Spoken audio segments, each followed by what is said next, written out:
Hello guys, কেমন আছেন? আশা করি সবাই ভালো আছেন। বিশেষভাবে কোয়েল পাখির ফার্ম অ্যান্ড হ্যাচারি থেকে আপনাদের সবাইকে স্বাগত। এই প্রথম আমরা কোয়েল পাখির ডিম ইনকিউবেটর দিব। বিষয়টা আমার কাছে খুব আনন্দ লাগতেছে প্রথমবারের মতো। যাই হোক, তো আমরা যখন এই ইনকিউবেটর আনছিলাম, তো এই ক্রেটগুলো দেখছি যে অনেক ময়লা হয়েছিল।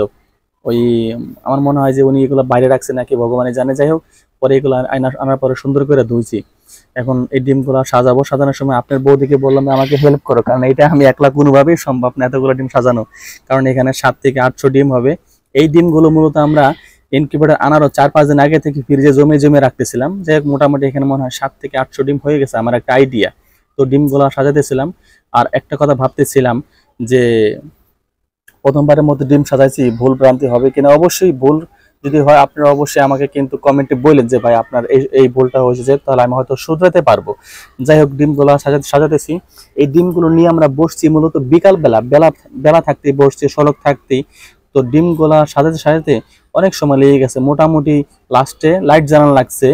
আহ, যাই হোক, তো 700 ডিম সাজানো যদি আমাদের এত সময় লাগে, তাহলে বড় বড় খামারেদের 1000, 2000, 5000 ডিম সাজানে কত সময় লাগে, এটাও আমি এই বিষয়টা আমি নিয়ে ভাবছিলাম। যাই হোক, ডিমগুলো আমাদের প্রায় সাজানোর মধ্যেই। আর আরেকটা কথা, আপনারা অনেকে ফোন দেন, আমাকে ফোন দেবেন ঠিক আছে, আপনারা মোটামুটি সকাল 9টার পরে, 9টার পরে আর দুপুর 12টার মধ্যে ফোন দিবেন। আর বিকালে ফোন দিবেন। আর সন্ধ্যে 7টার পরে আর 10টার আগ পর্যন্ত ফোন দিবেন। 10টার পরে ফোন দেয় না, কারণ আমি 10টার মধ্যে ঘুমাই পড়ি বেশিরভাগ টাইমে। যাই হোক, ডিমগুলো সুন্দর করে স্প্রে করে দিলাম, কারণ এই জীবাণুনাশক দিয়ে অবশ্যই জীবাণুমুক্ত করতে হবে। এই ডিমগুলো সুন্দর করে এখন ইনকিউবেটর সাজিয়ে দেব। যাই হোক, ডিমগুলো সাজাতেছি। আর ভাবতেছিলাম যে এখন ইদানিং এত পরিমাণ বিদ্যুৎ যায়, এটা কল্পনা করা যায় না। আপনাদের ওখানে কেমন থাকে আমি জানি না, আমাদের এখানে ইদানিং 1 ঘন্টা থাকে, 1 ঘন্টা নিয়ে রাখে বিদ্যুৎ। এটা একটা মহা টেনশনে পড়ছি। আর আর টেনশন থাকলেও মানে আরেকটা দিকে আমার ভালো আছে, সেটা হলো আমি 2 বছর আগে একটা আইপিএস কিনে আনছিলাম মূলত 50,000 টাকা দিয়ে।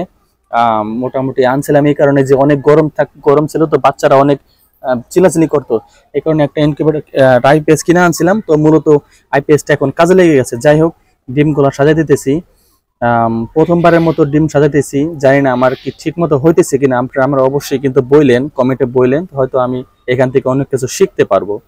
যাই হোক, ও আরেকটি কথা, সেটা তো বলেই নেই, এখানে মোট আমাদের 700 ডিম হয়েছে, মাশাল্লাহ, খুব সুন্দর আমার কাছে। যাই হোক, এখন ওই যে এই হিমিটে ভাইয়ের আমি জল দিয়ে দিয়েছি, কিন্তু আমি এখানে একটা ভুল করেছি। এই ভুলটা আপনারা কেউ করবেন না, কারণ এই হিমিটে ভাইয়ের জল দিতে হবে মূলত যখন আপনার আর্দ্রতা 55 আসবে, ঠিক তখন আপনি জল দিবেন। তার আগে হিমিটে ভাইয়ের কেউ জল দিবেন না। আর যখন জল দিবেন, তারপর আর এই হিমিটে ভাইয়ের থেকে আর জল আর আপনারা এটা পাত্রটা বের করবেন না, এটা এইভাবে থাকবে। মাঝে মধ্যে হিমিটে ভাইয়ের জল দিয়ে পরিপূর্ণ রাখতে হবে। যাই হোক, ডিম দেওয়ার পরে প্রথমবারের মতো ইনকিউবেটরটা চালু করে দিছি। আর আপনারা দেখতেই পাচ্ছেন চালু হয়ে গেছে। যাই হোক, প্রথমবারের মতো তো আমার কাছে অনেক ভালো লাগতেছে, আবার একটু টেনশনও লাগতেছে। হয়তো এটা আস্তে আস্তে ঠিক হয়ে যাবে। এই পিছনে 2টা লাইট দিছে, নিচে একটা হিটার ভালভ দিয়েছে।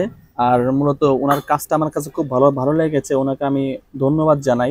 যাই হোক, মূলত এই ডিম দেওয়ার উদ্দেশ্য হলো ইনকিউবেটরে আমরা এখন থেকে বাচ্চা সেল করব। এটা হলো আমাদের মূল উদ্দেশ্য, কারণ বাচ্চা সেল দেওয়ার জন্য আমরা কিন্তু এই ইনকিউবেটরটি কিনেছি। আপনাদের যদি যদি কারো বাচ্চা লাগে, অবশ্যই আমাদের সাথে যোগাযোগ করবেন। স্ক্রিনে দেওয়া নাম্বারে লাস্টে যে 45 নাম্বার, ওটা আমার নাম্বার।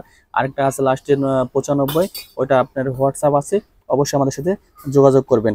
আর আজকে এই পর্যন্তই, ভালো থাকবেন সবাই, বাই।